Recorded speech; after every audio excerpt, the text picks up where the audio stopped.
Coming to you live from Nairobi, Kenya, this is Friday. To top 3 stories just for you.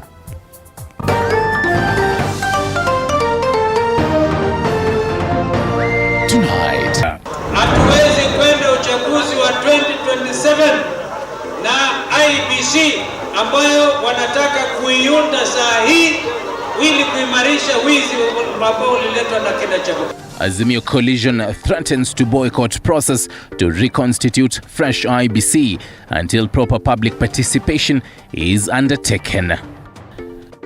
Also tonight, former ruling party ejects a section of its top leadership. That the National Executive Committee commences the process of exiting the Azimio coalition, with the rival section vowing to stay put.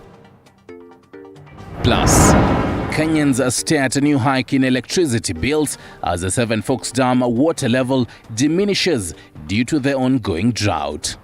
So, whereas diesel should be running at an optimum of 5% for picking, 5% max, we are now at the moment running at about 15%.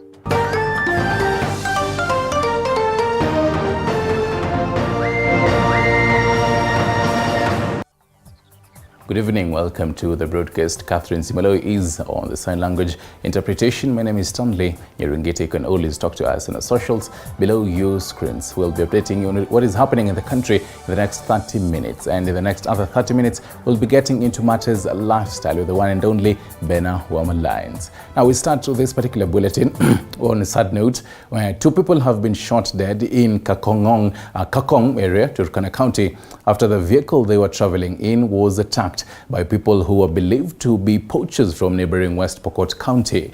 According to Turkana Rift car driver Ishmael Wekesa, the 4 poachers attacked them and fired bullets, killing 2 people on the spot. 2 students were seriously injured and continue to receive treatment in hospital. The residents have condemned the incident, urging the government to intervene. Sasa wakati walishutia kwanza juu, tukaona hapa tuwezi simama. Sasa ndio si kujiokoa. Wakati tumeenda gari nipeleka zigzag. Wakati gari nipeleka zigzag wakapiga ya pili yosa ikapata gari. Bila ilipata gari ikapiga seat number 7. Seat number 7 ikajeruhi number 6. Lakini risasi 2 hizo tuliziepa. Sisi tumeamua na tumesema kwamba tafadhali haya maneno hatutaki tena na hatukubali tena maneno hayo. Tunahitaji hiyo maneno, kama ni Wapokot, kama ni kukaa mzuri tukae na usalama, kama ni kuwa na urafiki tukae na urafiki salama. Hakuna haja waseme kwamba leo ati sisi tumekaa tunavumilia tumekaa vizuri, lakini baadaye bado tunakuja kusubahisha kidogo alafu wanakuja kutuchokora. Sisi hatutaki uchokoraji, tunataka kukaa vizuri na tunataka kukaa kwa amani. Kindiki lazima aresign. Kwa nini? Amefail kutupatia sisi ulinzi kama wa Kenya. Sisi tunasema namna hii kama jamii ya Turkana. Kindiki lazima ajiondoe. Hiyo ofisi hajatoshea. In our matters politics, tonight the Azimio coalition has threatened to withdraw from the selection panel tasked to pick IEBC commissioners, with Azimio coalition leader Raila Odinga terming the process as predetermined. Raila's co-principal Kalonzo Musyoka affirmed Odinga's statement, saying the coalition will boycott the 2027 general election. President William Ruto goes ahead to reconstitute the polls team. Apollo Kamau reports. Azimio coalition leaders used the Mavoko People's Baraza to protest the planned reconstitution of IEBC, with the coalition threatening to withdraw from the process, claiming President William Ruto has rigged the crucial process meant to pick the new polls team expected to oversee the upcoming general election. Azimio reject the formula and the processes laid out by the Kenya Kwanza regime to reconstitute the IEBC. Azimio will not participate in a process that does not involve the people and whose result is predetermined. Azimio, which has one slot in the selection panel as a minority party, and Kenya Kwanza one as a majority party, reserved under the Parliamentary Service Commission slot, wants talks on the selection process or boycotting the 2027 poll. 2027 na IBC ambayo wanataka kuiunda saa hii ili kuimarisha wizi ambao uliletwa na kina Chebukati. The coalition, which travels to Busia County on Sunday, piled pressure on party rebels who met President William Ruto at State House to quit, shutting any door for talks a day after Lang'ata MP Felix Odiwuor, popularly known as Jalango, was kicked out during the coalition PG meeting at the Manzoni Lodge. 2027 succession politics also took center stage, with former Cabinet Secretary Eugene Wamalwa telling Odinga to endorse Kalonzo in 2027. Na leo nimekuja Ukambani kuambia siku moja baba atarudisha mkono hapo Ukambani kupitia kwa Kalonzo Musyoka. Issues to do with the alleged raid at the home of former CS Fred Matiang'i also played out, with the opposition saying it will not allow what they termed as harassment meant to silence anti-government protests. Azimio has also pledged to ramp up their anti-government campaign on the high cost of living and the privatization of parastatals like the Kenya Meat Commission, which they oppose. Apul Kamau, TV47. And wrangles in Jubilee Party have ensued just days after a section of members met with President William Ruto, leading to a draft that has pitted members against each other. Jubilee Party Secretary General Jeremiah Kioni, Vice Chairman David Murathe have been suspended, although they have vowed to stay put.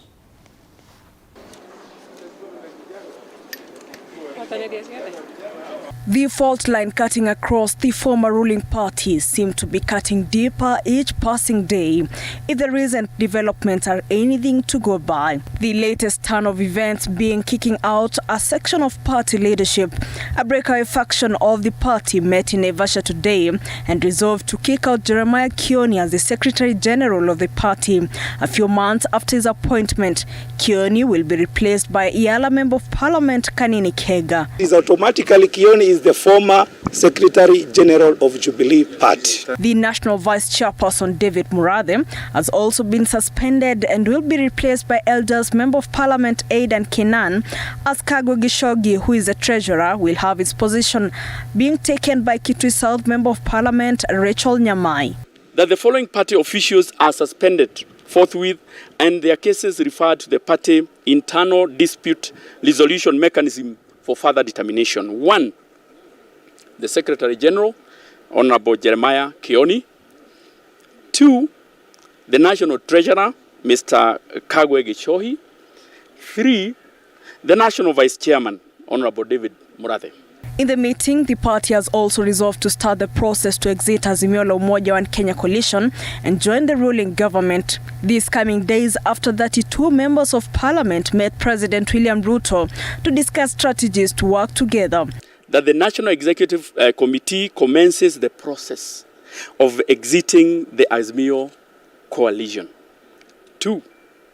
The National Executive Committee engages with the ruling coalition on the possibility of creating a working cooperation arrangement. Fuata footstep za our party leader, because he told us that this nation is bigger than any one of us.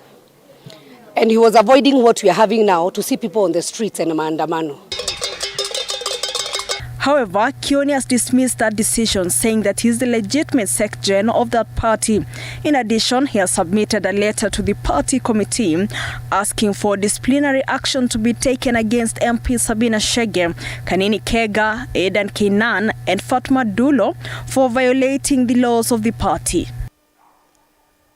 The National Executive Committee is provided for in our constitution and can only be convened by 2 people or 2 officials of the party. One of the officials who can convene the organ is the party leader. The other person who is mandated by the constitution to convene such an organ is the Secretary General. Even as all the fiasco ensues, former President Uhuru Kenyatta, who is the party leader, has maintained silence as in fighting and open supremacy battles throughout the Jubilee Party. Flora Limuki, TV 47. Right, let's cross over to Siaya County now. And angry villagers this afternoon forced security men manning Professor George Magoha's Umeru village home to open the gates and allow them in to mourn the fallen son. A brief skirmish erupted soon after the former Education Cabinet Secretary's body arrived at his home in Siaya County, after the security men manning the gates closed it and locked out villagers and other members of the public out. Angered by the development, a few disgruntled villagers started pelting stones towards the home, demanding that they be allowed in. Let us now link up with my colleague Sharon Baranga. Sharon, a very good evening to you. Are things prepared for tomorrow's event?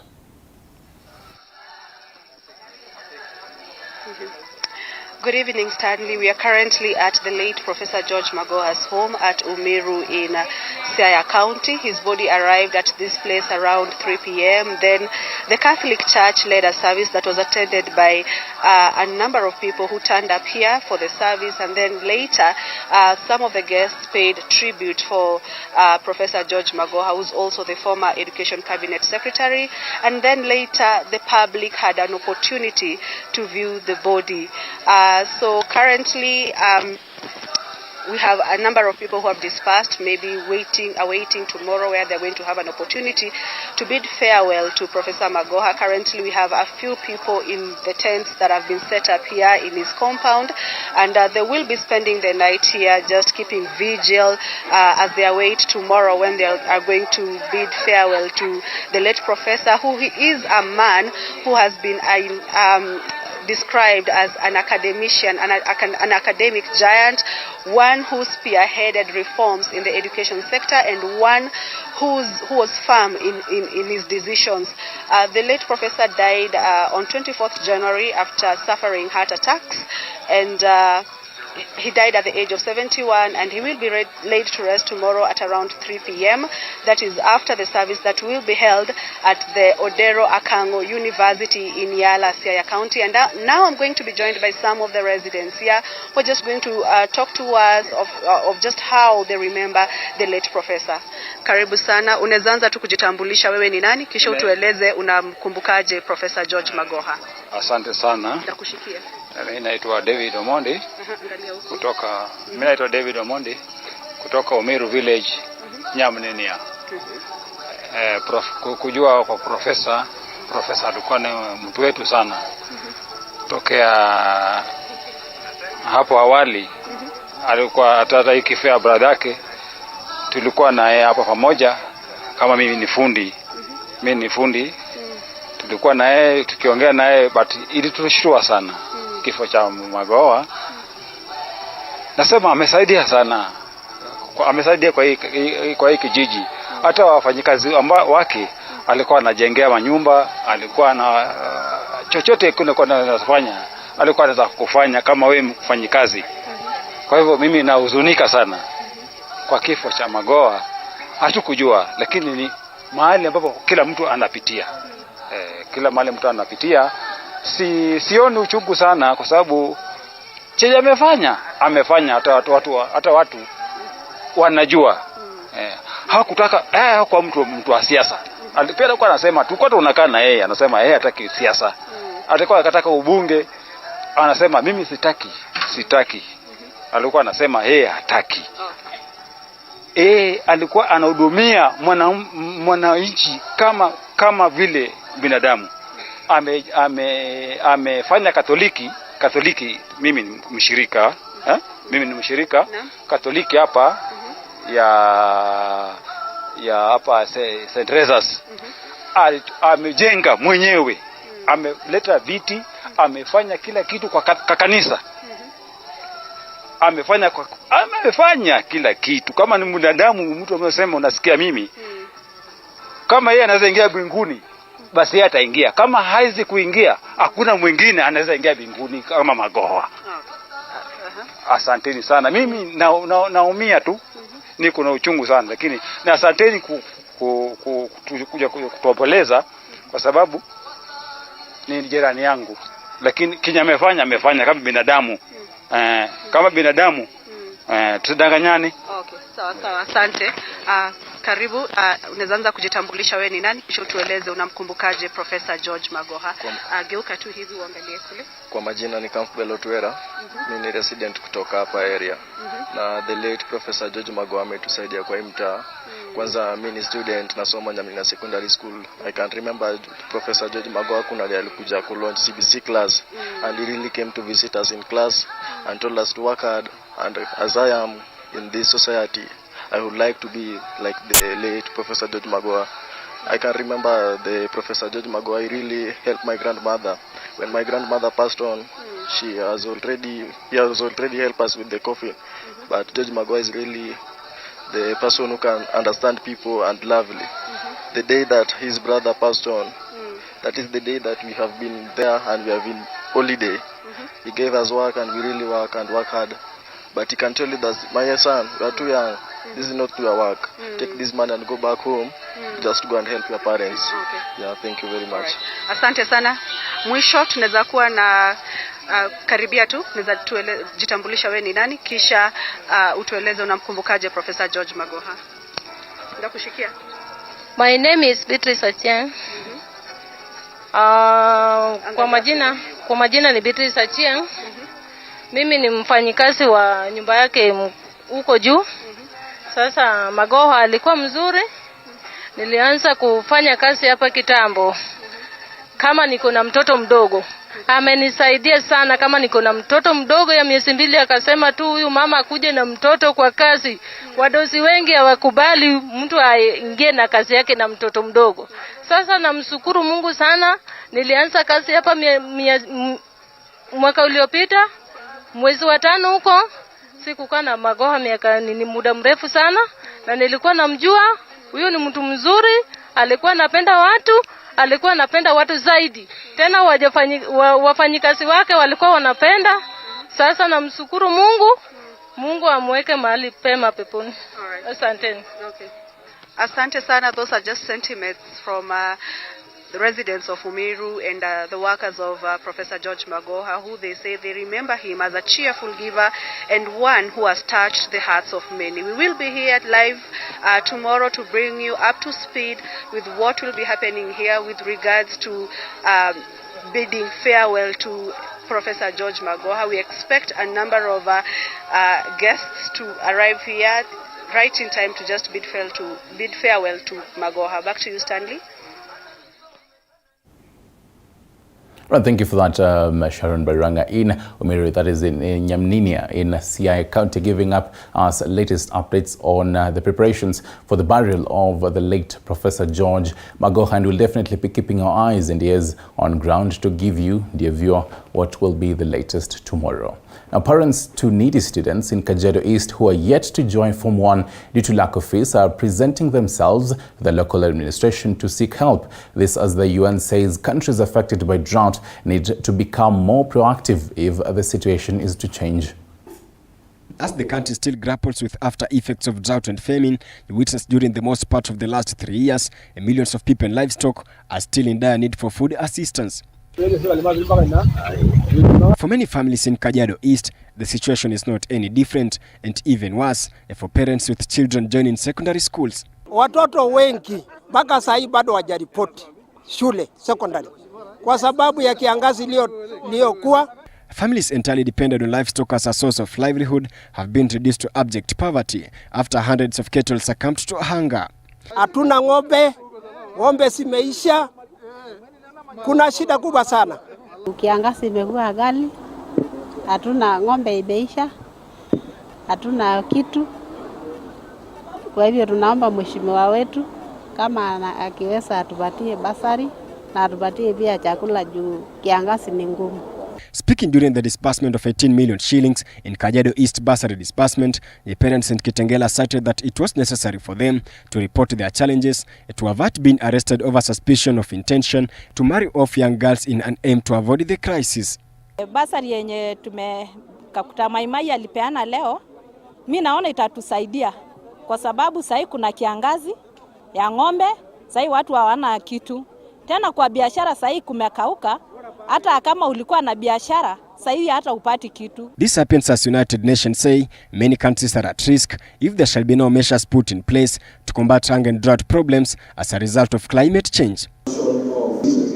Prime Cabinet Secretary Musalia Mudavadi says greater percentage of the country's region has been affected immensely by drought, the following lack of rains for the last 3 years. The drought is worse in 24 out of the 47 counties. Additionally, Mudavadi claims that availability of sufficient, timely and accurate data is key for the government to plan well, since statistics indicate that Kenya's population is growing at a faster rate of 19.6% than the country's 9.8% gross national income output. At the end of the day, to make informed decisions, we must have timely and reliable data. Otherwise, we'll be groping in the dark.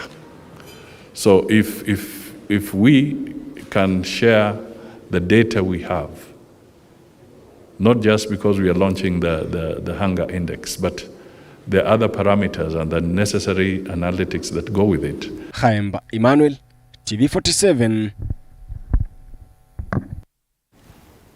Right, and that is one particular story. Even yesterday, during the 45th Lions Day, the Deputy President Rigathi Gachagua mentioned about having Kenyans to be able to plant more trees so that they reach by 2030 the limit of about 15 million trees. So, question is, have you planted trees in your neighborhood? Keep talking to us on the social media platforms at TV47KE. Now, Kenyans could be staring at a possible power rise if the drought situation in the country will persist. According to Energy Cabinet Secretary Davis Chirchir, the 7 Forks dams are having worrying low water levels that might push Kengen to close down Masinga Dam, which will cut the power which is produced by the 7 dams. Chichi Josephine tells us more. Speaking at Kamburu Dam in Kiambu County after visiting Masinga Dam in Machakos County, the CS highlighted that power-producing company Kengen would resort to using geothermal and diesel, which is more expensive than hydro, to fill in the power gap that would automatically push power prices slightly higher. So whereas diesel should be running at an optimum of 5% for peaking, 5% max, we are now at the moment running at about 15%. So there will be an additional 10% on diesel, and if you do some simulation, to the extent that we are going to be ramping that much more, yes, the power price will go up, but not significantly per se. Power bills is expected to significantly go up as Masinga Dam that produces 40 megawatts could be closed down due to the ongoing drought and if no rains by March 10. When you don't have enough water, what basically that means is we'll not be able to generate. What we might be doing in a short while might be, if it gets worse, we'll be closing Masinga, which is a 40 megawatt generation. But Masinga is used as a reservoir to hold water for the downstream generation. So if we have to close Masinga, I guess what the engineers will do is to push all the water down to the cascades to support the generation downstream. The CS noted that if the catchment areas around Mount Kenya that feed River Tana do not receive rainfall by March 10, then Kengen will scale down the power production. Unless we work on the reforestation of our catchments, unless we work on the climate change issues, so that we can go back to the old days when we used to have good hydrology, generation by hydro may not really present a future for us. Masinga Dam that produces 40 megawatts also acts as a reservoir for the other 4 dams, namely Kamburu, Gitaro, Kindaruma and Kiambere. These would come as a double blow for Kenyans, as there is already a proposal to hike the cost of electricity by up to 70% from April if the energy sector regulator IPRA approves new tariffs from Kenya Power that seeks to withdraw the monthly subsidy that cautions poor households. The truth of the matter, like you have all seen, is that the water levels are very low. We have to basically think about the security, energy security for this country. Chichi Josephine, TV47.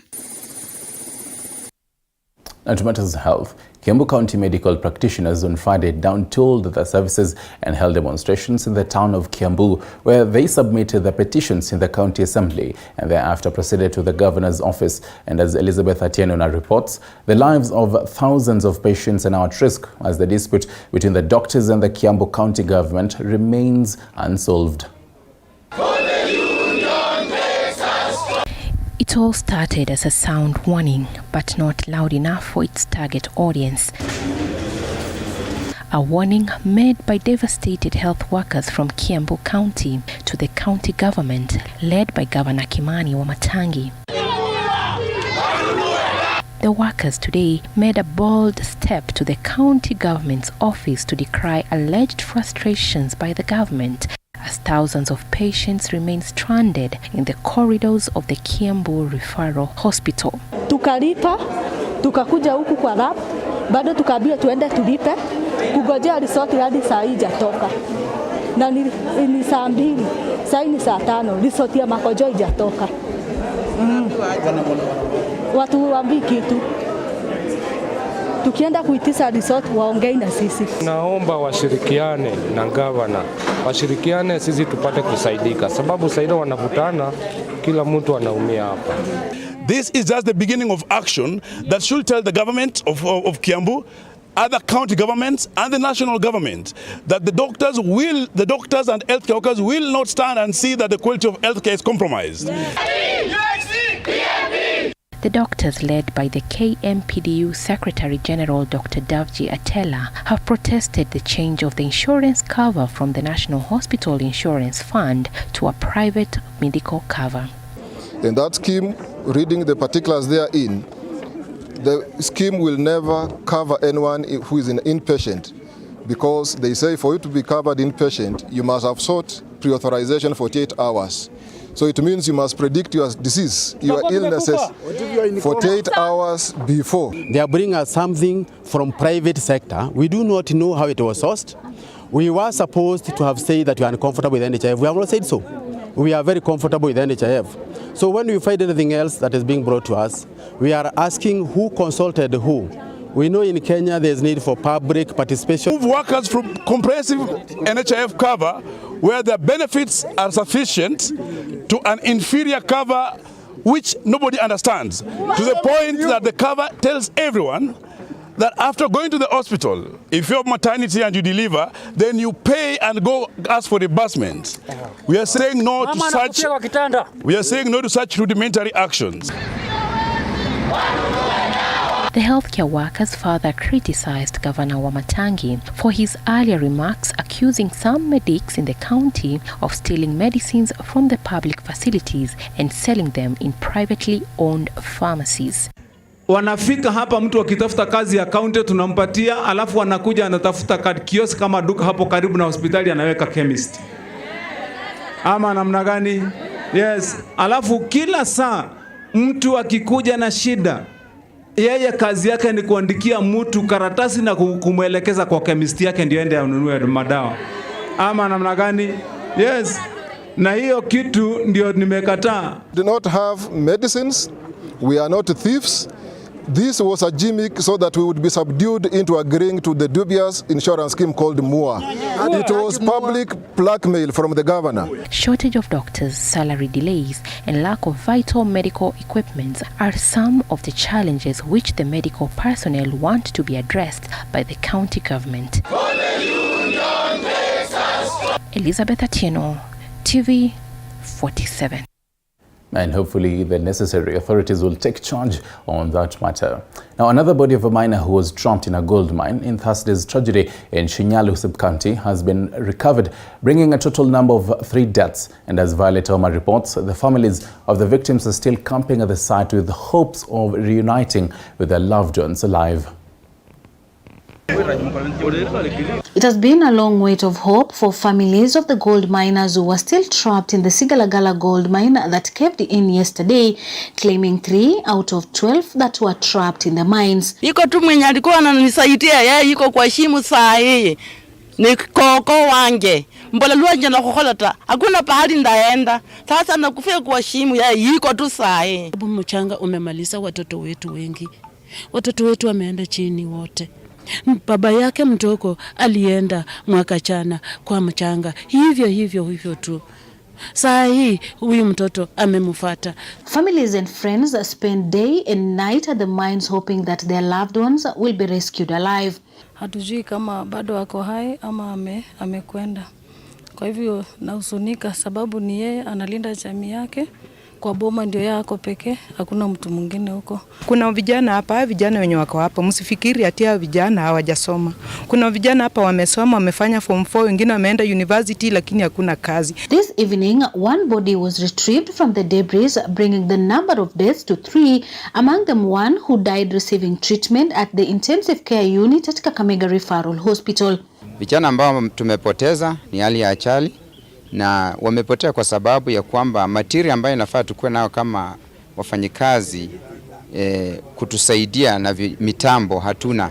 The Secretary General of Shinyalu Artisan Miners, Clay Moses, said they resumed the rescue operation today morning after it was halted yesterday at 11 p.m. Ile information hatukuwa tunajua kwa sababu hiyo hapo channels hapo chini ni very complex.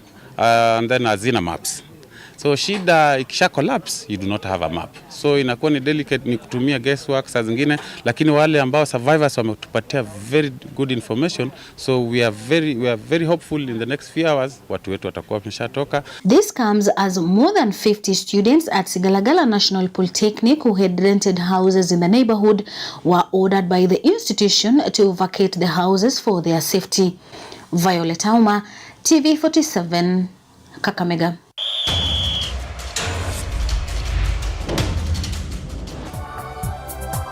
And into the wonderful world of sports. Now, the Kenya Volleyball Federation KVF Men's League kicked off early today with 4 matches slated for action at the Nyayo Stadium Gymnasium.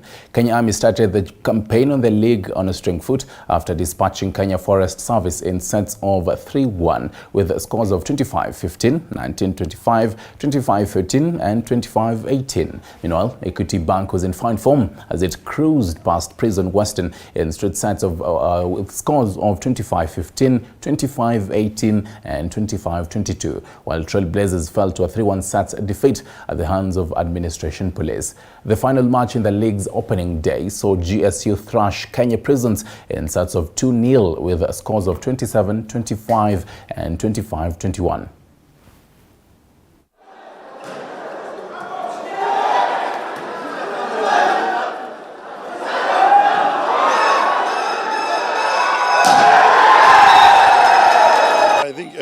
Everything went wrong with us. I think lack of training indoors has affected us because we couldn't receive at all.